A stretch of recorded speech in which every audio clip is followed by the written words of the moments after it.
Hi, I'm Dr. Libby Kemkaran and this is Tame Your Brain 15, and I've forgotten what I'm doing actually because it's been a while. I had a couple of days off, now I feel like it's a bit weird actually coming back to doing this. Today we're going to talk about something really important, and this is your obviously daily hit in the fields to try and get some oxytocin flowing. What are those hormones? What are the happy hormones flowing? Because if we know more about those are the things that dilute out everything else going on in the world right now. And along the way of doing this little series of videos, what we're doing is drip feeding a little bit of those positivity hormones in, but also some of the information about the tweaks and twitches you can make that shift your biochemistry from a reactive state to a more resourceful one. And this is really useful because if you can actually shift your chemistry from those fear-driven to the resourceful-driven, you get to do the other stuff that your brain doesn't do when it's stressed. That's creativity, that's forward planning, thinking, everything you just can't think about when you're stressed. So let's start with our little furries today. Let me do a little camera switch here down to our little family, which should be right there on the floor. There we go. Hey Mama! And we're going to feed Mama and get her to go over there so we can see the little babies once they've had a little...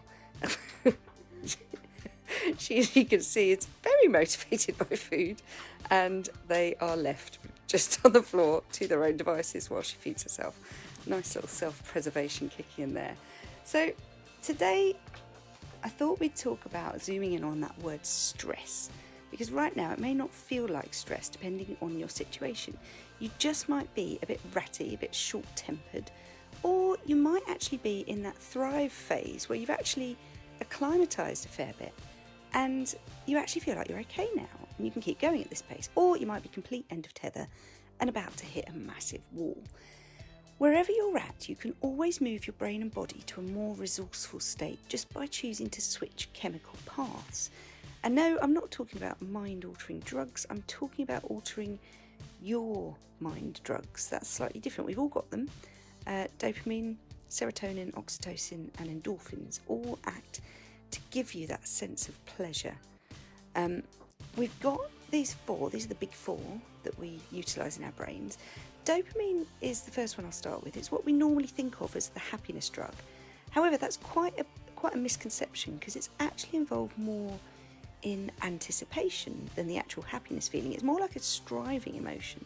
We get a dopamine hit when we get that squiggly inside feeling, you know the one I mean, where it's looking forward to, I can't wait until I do that thing again emotion. So have a think now for me. Just fire up that little pathway and literally imagine lighting up your brain a little bit as you future forward to the time when you can do that thing again, you know the one.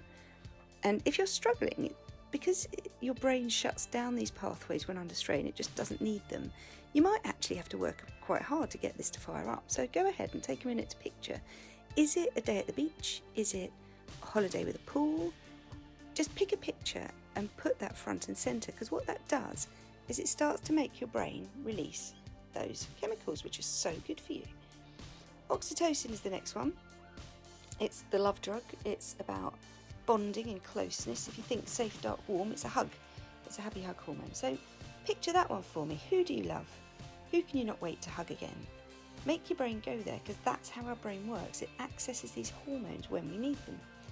If you're in a good mood, you've got the next one to thank, that's serotonin. If you're in a bad mood, you've also got serotonin to blame, because it works to switch states. It's a regulator, which is why antidepressant drugs, SSRIs, work by affecting the uptake of serotonin at the receptor level.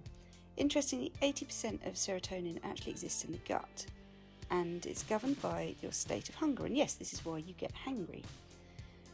The final ones are endorphins, and they're responsible for helping us to manage pain or discomfort, which explains their association with the fight or flight response. When it comes to designing your happiness, and when you think about how can I be happier, you need to factor in endorphins. They're the ones that help you power through.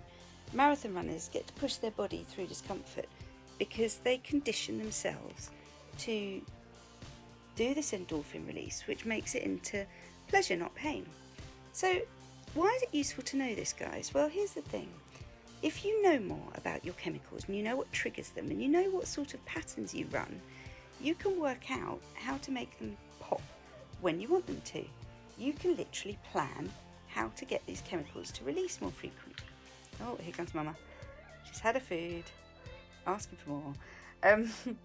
If you consciously know, for example, that adrenaline is the opposite of oxytocin, then you've got a chance to actually choose to trigger oxytocin. And when in high adrenal mode and you can't even think straight, you can begin to condition yourself to get laser focused on switching tracks. And that means switching these chemicals to go from that chemistry that says fight or flight to the one that says hug and hold.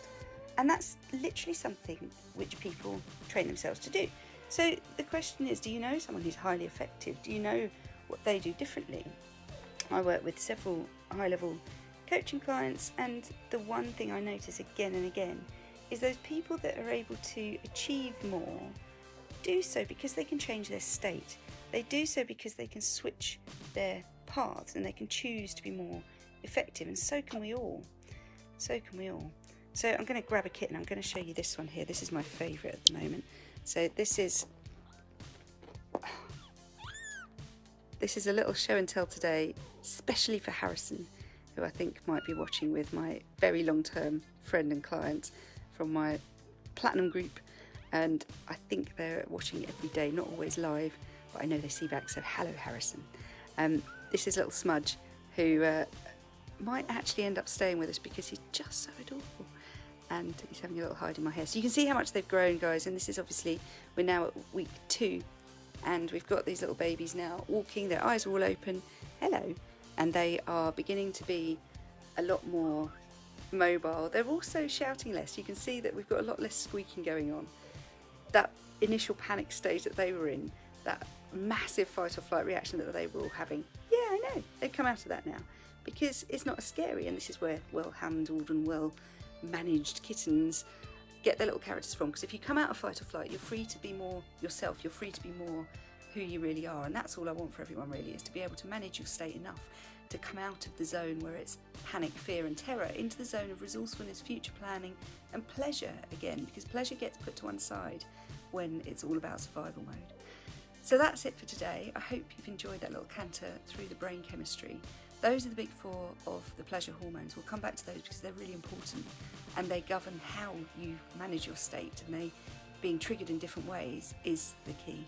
So thanks for watching. If you're new to this, again, all the videos are on my website, kemkaran.com, and you can also sign up to a newsletter there.